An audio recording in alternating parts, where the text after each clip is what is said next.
For years now, talk show hosts, people on television, people in sitcoms have been hired by the government to distract you, to make you laugh, make you happy and docile, so you don't know what's really going on. Jim went and he had just, Hollywood didn't want him no more because he did this thing called Duck Soup that bombed, or Duck something, Duck Factory, and it bombed. And so they were cold on him, so the network didn't want him. I felt like Hollywood is just spineless. En masse. That's the brutal message Jim Carrey tried to send to the Wayans family, a message they may have ignored. For years now, talk show hosts, people on television, people in sitcoms have been hired by the government to distract you, to make you laugh, make you happy and docile, so you don't know what's really going on. Carrey warned them to flee Hollywood before it was too late, but did they listen? Well, I'm retiring, but No.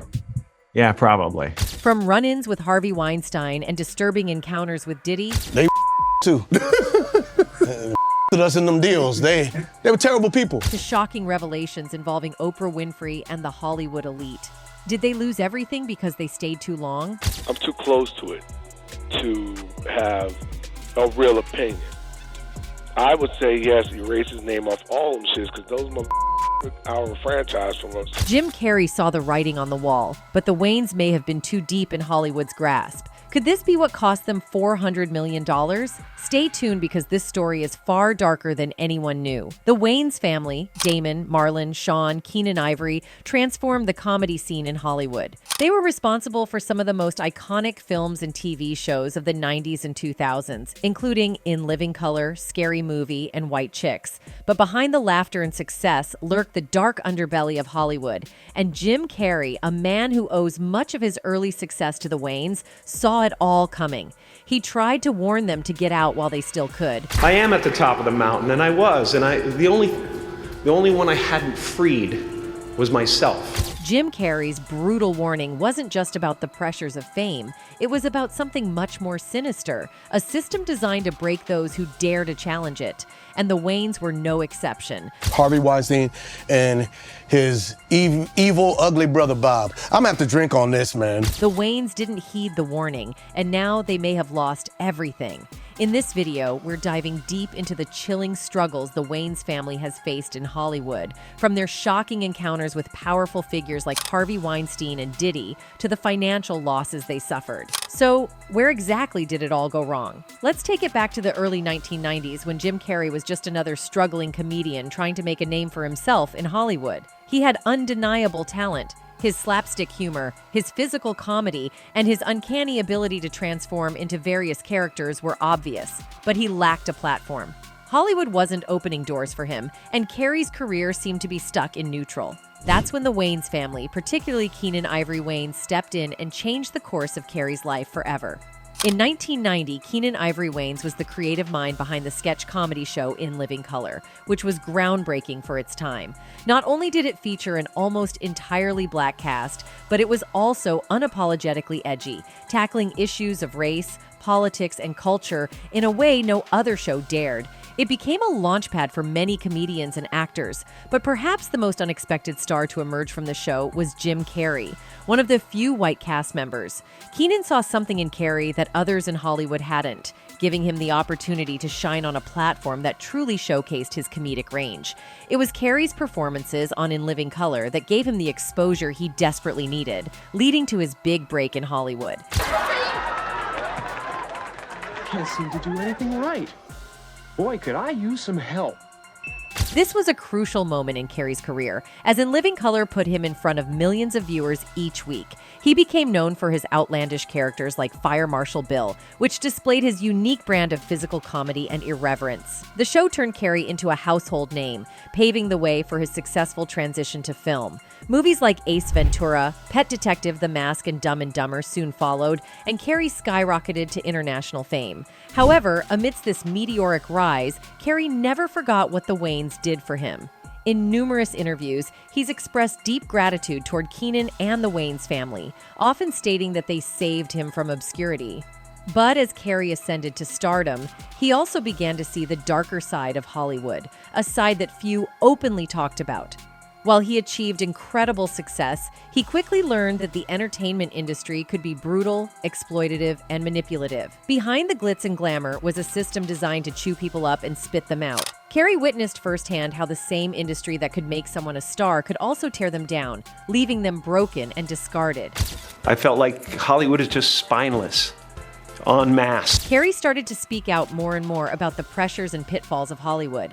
He described it as a machine that demanded conformity, controlled creativity, and left little room for individuality. For Carrey, navigating Hollywood became a delicate balancing act between maintaining his sanity and thriving in an environment that seemed intent on exploiting his talent. His career was booming, but Carrey was becoming increasingly disillusioned with the industry that had given him fame. According to Carrey, Hollywood punishes those who don't play by their rules. He has brought forth new evidence against Will Smith, accusing him of abusing young actors. Carrey has hinted at a larger network of abuse and control within Hollywood, suggesting that many of the industry's biggest names are complicit. Hollywood is just spineless, en masse.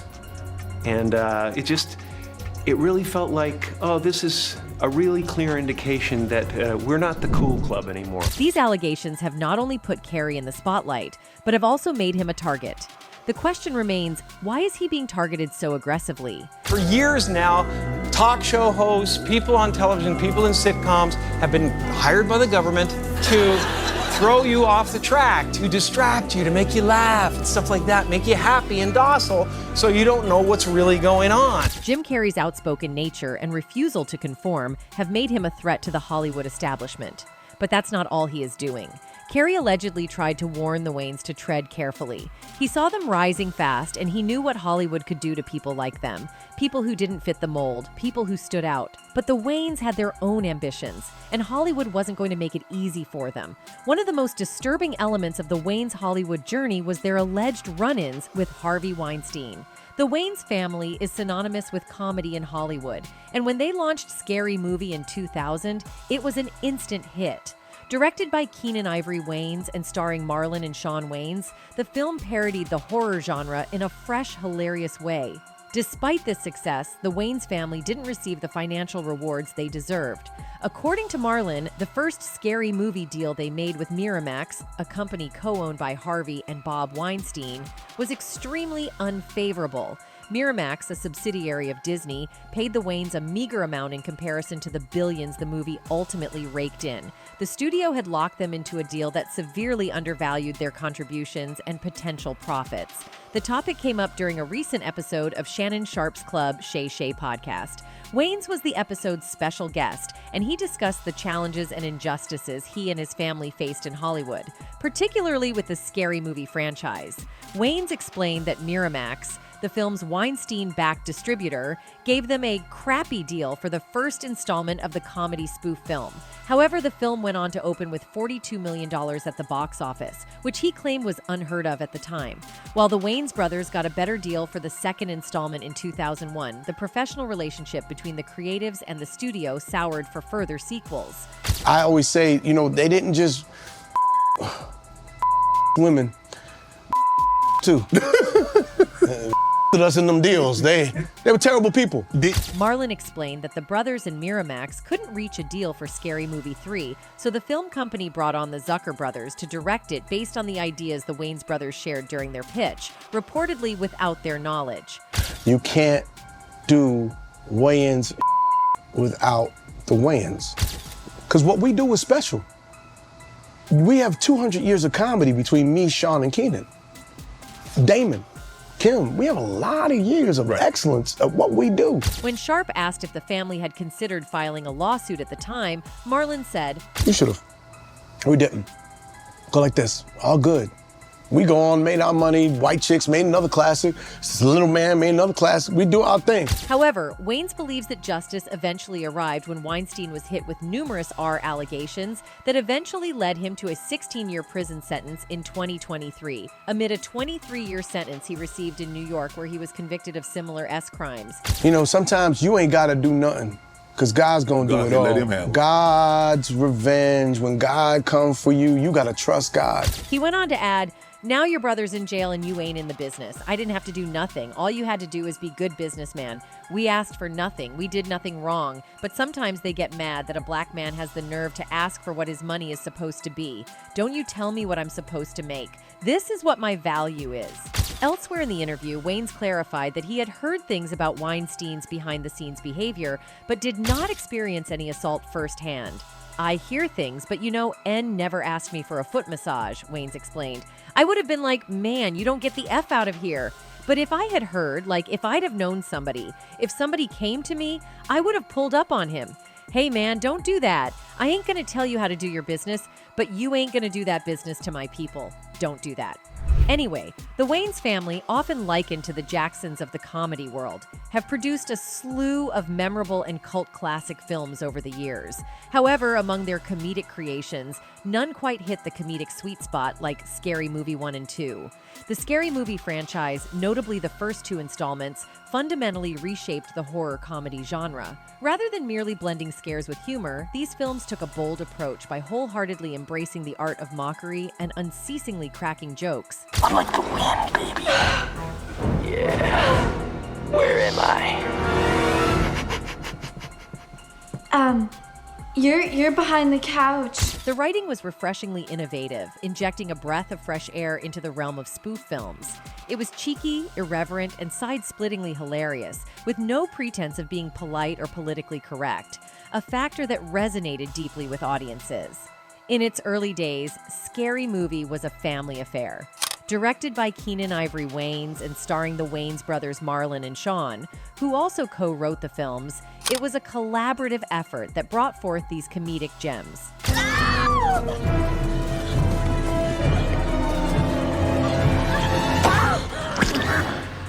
According to a 2000 Jet magazine article, Marlon Wayans candidly shared the genesis of the hit movie franchise Scary Movie, offering a glimpse into the creative process that led to its inception.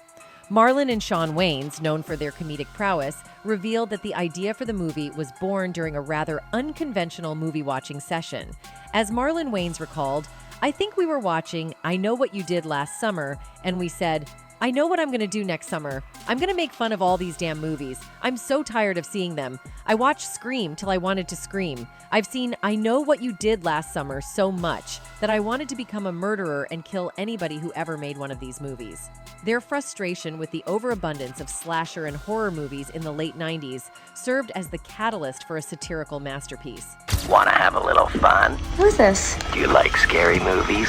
The Wayans brothers found the genre to be ripe for parody due to its often absurd and formulaic elements. Marlon Wayans explained, "We just found these slasher movies to be kind of ridiculous, and I thought it would be funny to do a parody, but it was one of the hardest movies to write. It looks like a silly slapstick film, but it was not an easy movie to execute." The interview with Jet magazine also shed light on the arduous journey the script took before becoming the iconic film we know today. The brothers shared that the script underwent numerous revisions, reflecting their commitment to delivering a product that would truly resonate with audiences.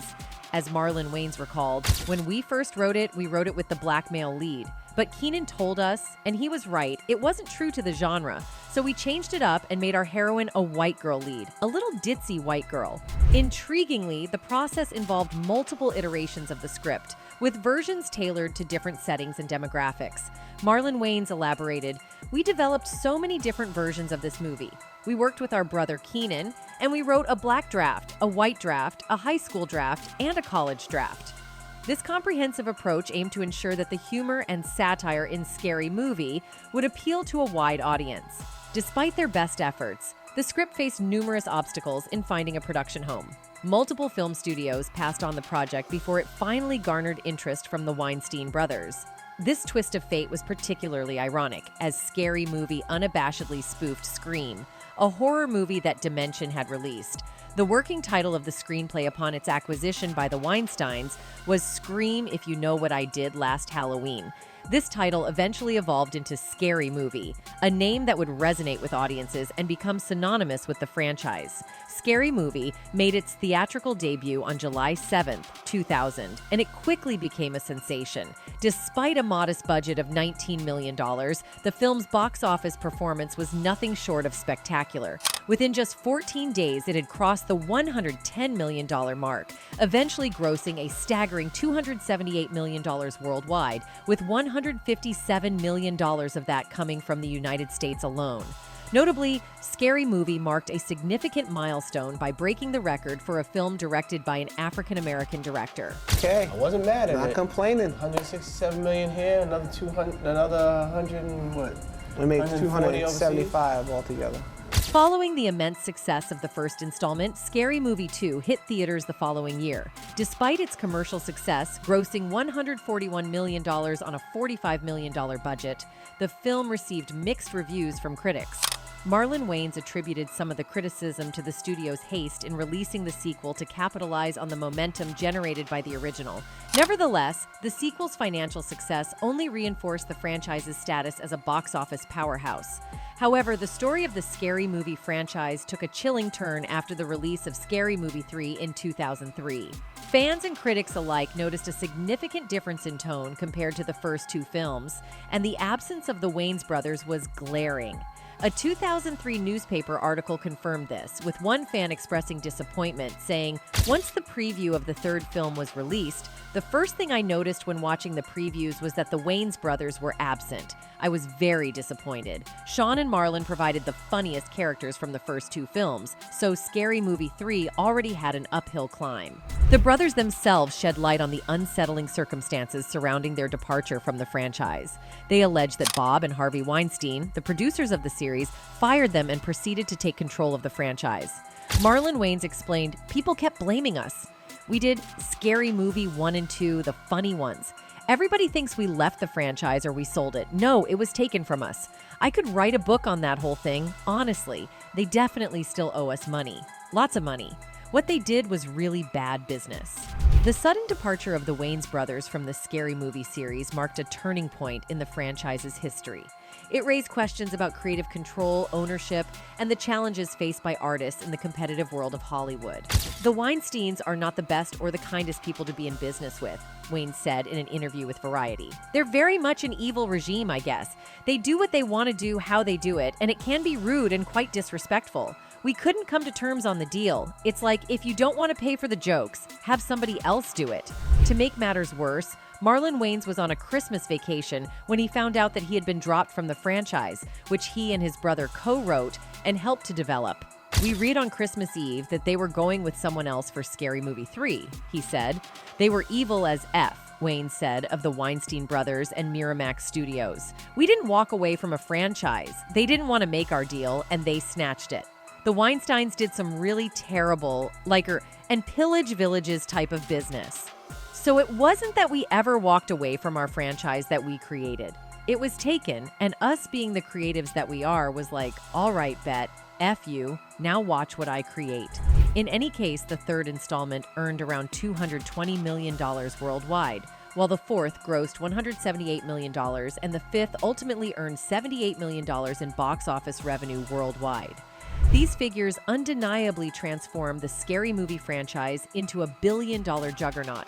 However, while profit is undoubtedly a critical metric in Hollywood, it's not the sole criterion for measuring a movie's worth. For many viewers, the original Scary Movie remains the most memorable and beloved.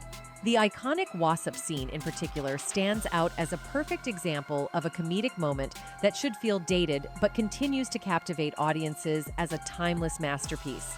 Its enduring appeal lies in its relatable portrayal of certain character archetypes and the clever use of the ever-changing ghost face mask. You gay! Pick up the phone! Yo. What's up?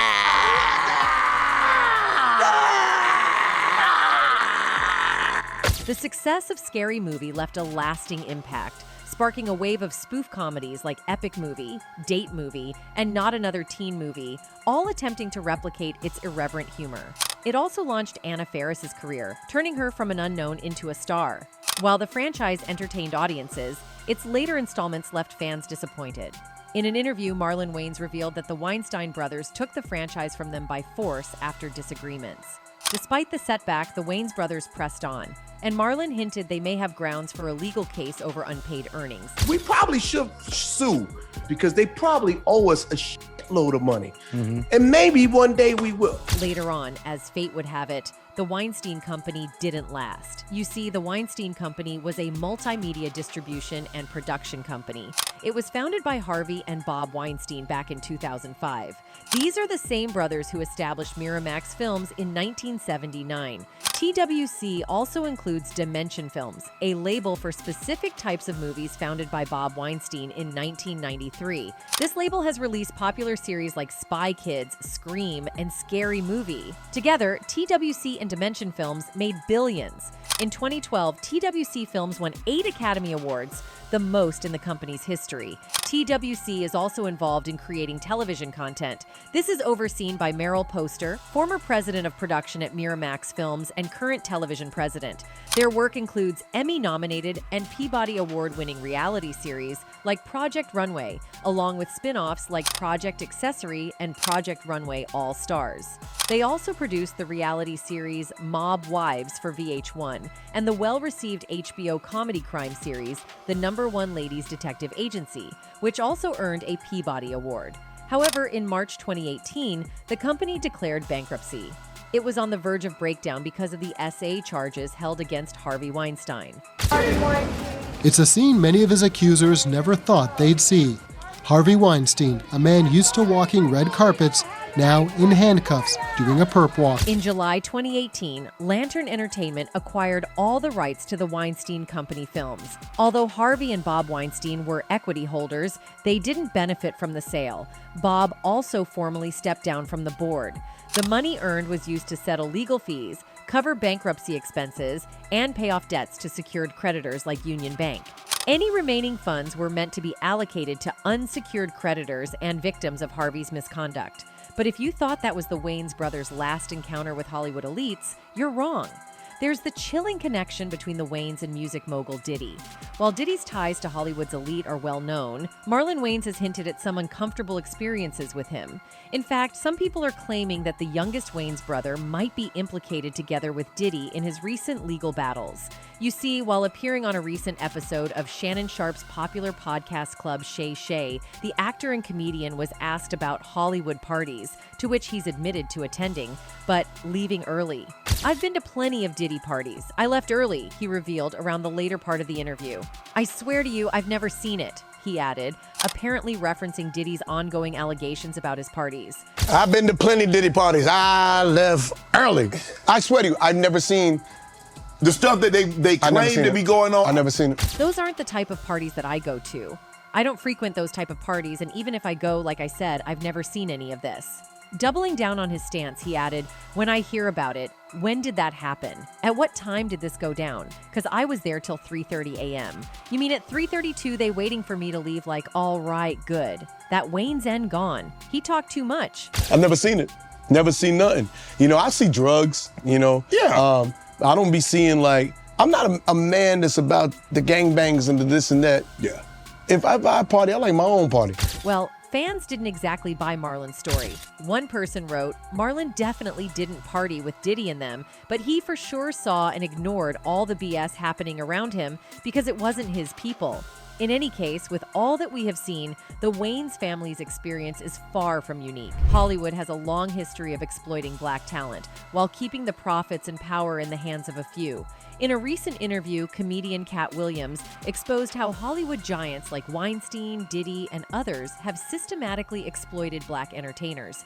They canceled me for talking about Harvey Weinstein before the thing came out, but he offered to suck my in front of all my people at my agency.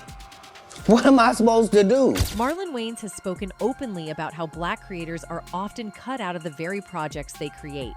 And the Scary Movie franchise is just one example of how Hollywood has stolen billions from black artists over the years.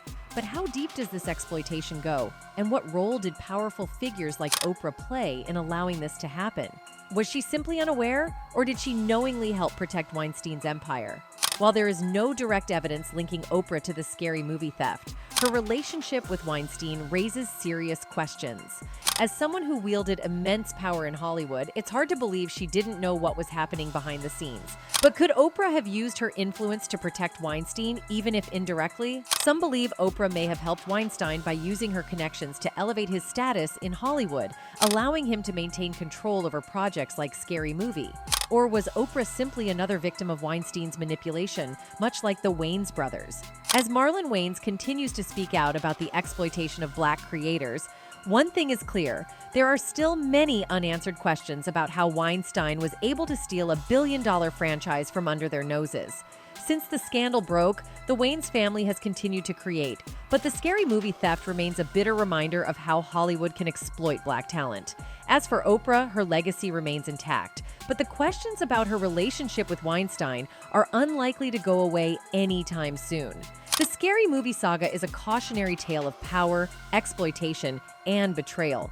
While Weinstein faces the consequences of his actions, the Wayans family and many other Black creators are left to pick up the pieces. In any case, Jim Carrey tried to save the Wayans from Hollywood's brutal machine, but the family, like so many before them, may have underestimated the cost of staying in the game. From their financial losses to being blackballed by the industry, the Wayans' story is a cautionary tale for anyone who thinks Hollywood is all about fame and fortune.